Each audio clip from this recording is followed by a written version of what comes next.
Student খেয়াল আশা করি প্রত্যেকে ভীষণ ভালো আছো। সো আজকে আমরা কোষে দেখি 23.2 এই চ্যাপ্টারের 6 দাগের 5 অঙ্কটা করব। অঙ্কটা কি বলেছে দেখো, বলেছে যে 2 tan square 30 degree by 1 minus tan square 30 degree plus sec square 45 degree minus cot square 45 degree equal to sec 60 degree. এটা আমাকে প্রমাণ করতে হবে। ওকে, চলো ফটাফট করে শুরু করে দিই অঙ্ক। তাহলে দেখো, প্রথমে আমি লেফট হ্যান্ড সাইড মানে এই বাম দিকটাকে একবার লিখে নেব। চলো লিখে নিই। কি আছে দেখো, 2 tan square 30 degree by 1 minus tan square 30 degree plus sec square 45 degree minus cot square 45 degree. Okay, কোনো অসুবিধা নেই। এবার দেখো 2 ইন্টু tan 30 মান কত? tan 30 মান হচ্ছে 1/√3। তাহলে 1/√3 স্কোয়ার রয়েছে, তাই এখানে আমি স্কোয়ার দিয়ে দিলাম। আশা করি এখানটা বুঝতে কারো অসুবিধা নেই।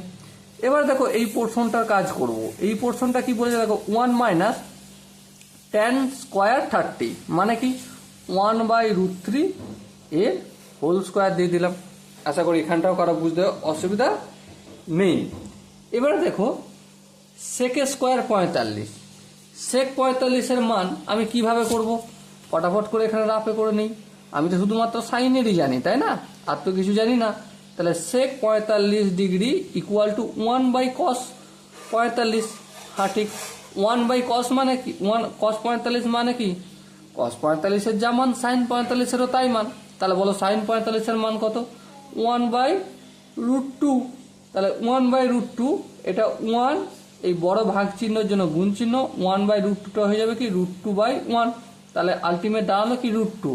তাহলে sec 45 ডিগ্রির মান হলো √2, কিন্তু স্কোয়ারটার জন্য এই স্কোয়ারটা আমাকে দিতে হবে। চলো দিয়ে দিলাম। Minus cot 45, cot square 45 degree, তাই তো? হ্যাঁ ঠিক, cot 45 ডিগ্রির যা মান tan 45 ডিগ্রির তাই মান। তাহলে cot 45 ডিগ্রি tan 45 মান হচ্ছে 1। তাহলে 1 স্কোয়ার লিখতে হবে একবার। চলো লিখে দিলাম।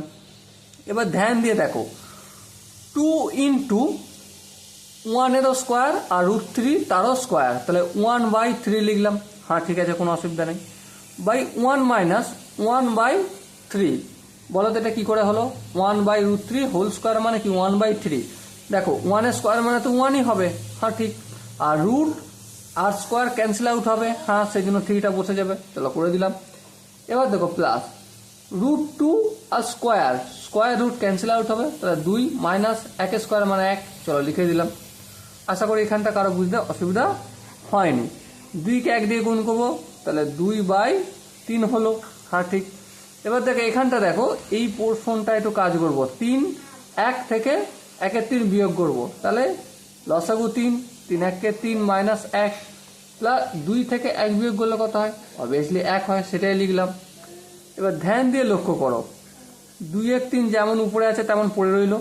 3 থেকে 1 বিয়োগ করলে কি হয়? 2 হয়। আর নিচে হর কত? 3, তেমন লিখে দিলাম প্লাস 1। দেখো উপরেও 2-এর 3, নিচেও 2-এর 3 ক্যান্সেল আউট হয়ে গেল। তাহলে 1 প্লাস এই পুরোটার ভ্যালু কত হলো? 1। আর এখানে যেমন প্লাস 1 আছে তেমন থাকলো। তাহলে 1 আর 1-এ যোগ করলে কত? 2। ব্যাস কমপ্লিট। এবার দেখো right hand side, right hand সাইডে sec 60 ডিগ্রি রয়েছে, তাই তো? আচ্ছা, sec 60 ডিগ্রির মান কত? দেখো sec 60 ডিগ্রি তো, sec 60 মানে কি 1/cos 60 অনন্য। হ্যাঁ ঠিক। আচ্ছা এবার বলো cos 60 মানে কি? cos 60 মান তোমার জানা নাই। cos 60 মানে sin 30 মানের সঙ্গে সমান। তাহলে sin 30 কত? sin 30 মান হচ্ছে 1/2। এবার দেখো এই একটা লিখলাম। হ্যাঁ লিখলাম এখানে। এই বড় ভাগ চিহ্ন, এটা আমি গুণ চিহ্ন করলাম, ভুল করলাম। হ্যাঁ ভুল করেছি ভাই, তাহলে আমাকে ঠিক করতে হবে। এটা 1/2 আছে, এটা কি করবো? 2/1। তাহলে 1 গুণিতক 2/1 গুণ করলে কত? 2 হয়ে যায়। তাহলে sec 60 মান কত বের হলো? 2 বের হলো। তাহলে sec 60 equal to 2।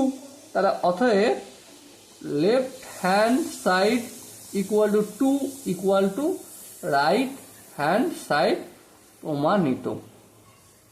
Okay. So dear student, আশা করি তোমাদের 5-এর দাগের অঙ্কটা বুঝতে কোনো অসুবিধা নেই। যদি ডাউট থাকে কোনো জায়গায় তো কমেন্ট সেকশনে জানিও, আমি প্রতিটা ডাউট ধরে ধরে ক্লিয়ার করবো। ওকে, তো দেখা হচ্ছে নেক্সট সেশনে। ততক্ষণ পর্যন্ত ভালো থেকো, সুস্থ থেকো, জয় হিন্দ।